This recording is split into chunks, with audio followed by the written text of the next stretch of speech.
silent monk walked into the ring where legends were made, eyes calm like still water, while across from him stood Bruce Lee, a man who had already defeated fear itself.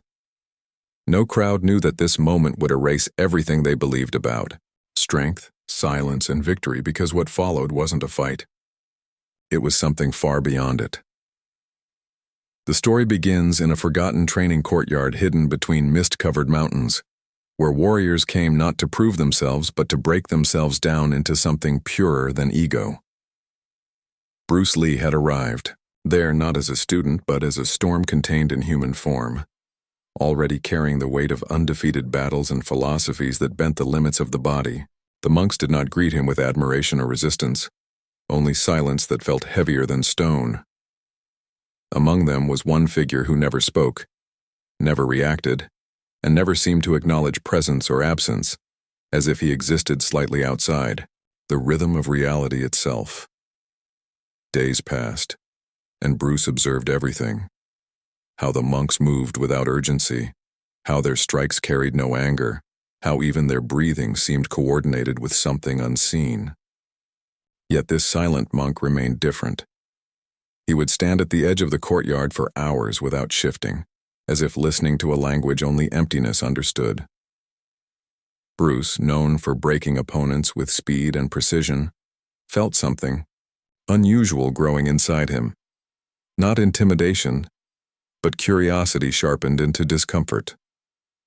One evening, as lanterns flickered under rising wind, Bruce finally spoke, challenging the monk not with hostility but with a controlled invitation, expecting at least a reaction, a glance, a sign of acknowledgement.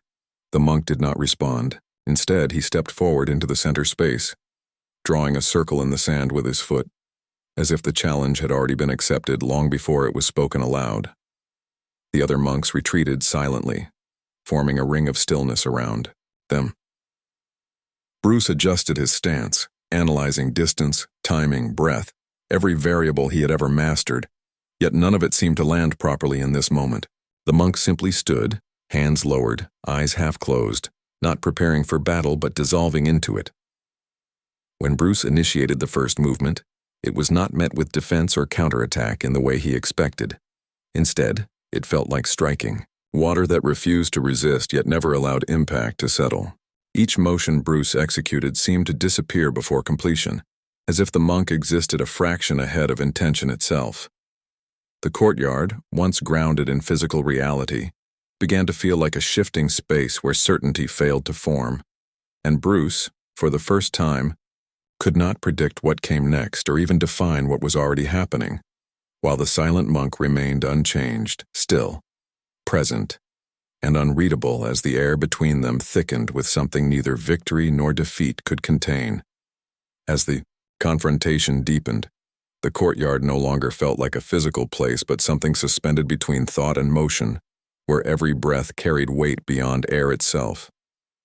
Bruce Lee shifted his footing, attempting to impose structure on the uncertainty in front of him, yet the silent monk remained unchanged, as if structure itself was irrelevant to his presence.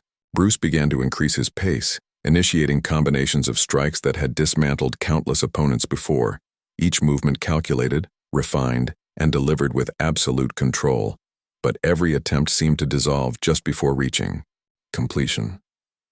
It was not that the monk blocked or countered in any visible way. Instead, it felt like Bruce's intentions were being absorbed into something softer than resistance, yet stronger than force.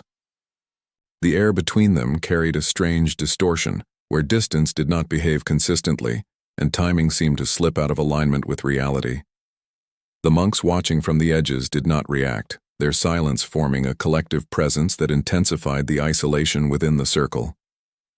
Bruce adjusted again, now focusing less on power and more on rhythm, attempting to read the monk's stillness as a language, but even that language refused interpretation. The silent monk finally moved, but not in response to an attack.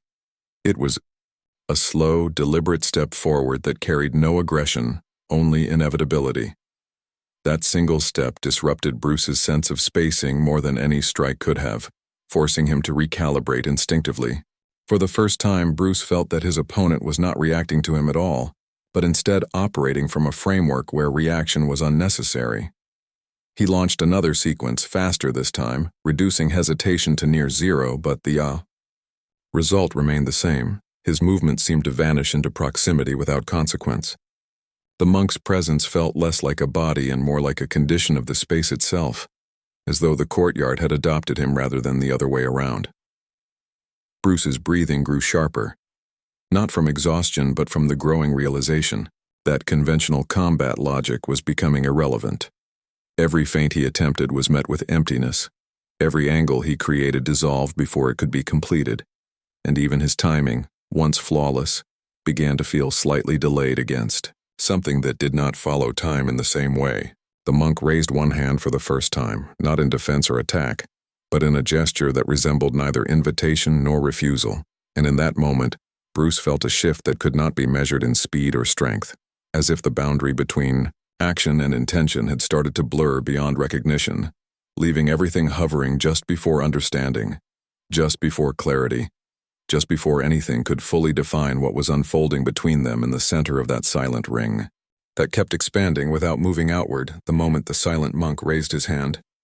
The entire atmosphere changed in a way that could not be explained through speed, strength, or skill, because what Bruce Lee was facing was no longer just an opponent, but a presence that seemed to rewrite the rules of engagement itself.